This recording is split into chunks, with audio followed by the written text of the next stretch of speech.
अस्सलाम वालेकुम दोस्तों रंधावा व्लॉग में खुश आमदीद। हाँ जी, उम्मीद करते तमाम दोस्त ठीक ठाक होणगे।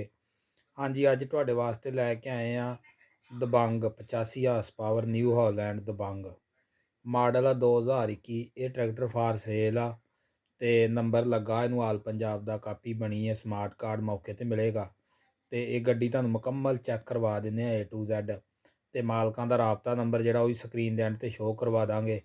फिर ਇਹਦੀ ਜਿਹੜੀ ਡਿਮਾਂਡ ਆ ਉਹ ਵੀ ਸਕਰੀਨ 'ਤੇ ਸ਼ੋਅ ਕਰਵਾ ਦਾਂਗੇ ਅਤੇ ਇਹ ਹੈਗਾ ਕਿਹੜੇ ਇਲਾਕੇ 'ਚ, ਇਹਦੀ ਲੋਕੇਸ਼ਨ ਕਿਹੜੀ ਆ ਉਹ ਵੀ ਸਕਰੀਨ ਦੇ ਐਂਡ 'ਤੇ ਜਿਹੜੀ ਆ ਉਹ ਸ਼ੋਅ ਕਰਵਾ ਦਾਂਗੇ। ਅਤੇ ਇਸ ਤੋਂ ਪਹਿਲਾਂ ਉਹਨਾਂ ਦੋਸਤਾਂ ਅੱਗੇ ਗੁਜ਼ਾਰਿਸ਼ ਹੈ, ਜਿਹੜੇ ਬੰਦੇ ਮੇਰੇ ਚੈਨਲ 'ਤੇ ਨਵੇਂ ਆ ਉਹ ਮੇਰੇ ਚੈਨਲ ਨੂੰ ਸਬਸਕ੍ਰਾਈਬ ਕਰ ਲੈਣ ਤਾਂ ਕਿ ਹਰ ਨਵੀਂ ਆਉਣ ਵਾਲੀ ਵੀਡੀਓ ਜਿਹੜਾ ਤੁਹਾਨੂੰ ਨੋਟੀਫਿਕੇਸ਼ਨ ਹੈ ਤੁਹਾਨੂੰ ਮਿਲਦਾ ਰਹੇ। ਹਾਂਜੀ, ਵੀਡੀਓ ਕਰਦੇ ਹਾਂ ਜੀ ਸਟਾਰਟ।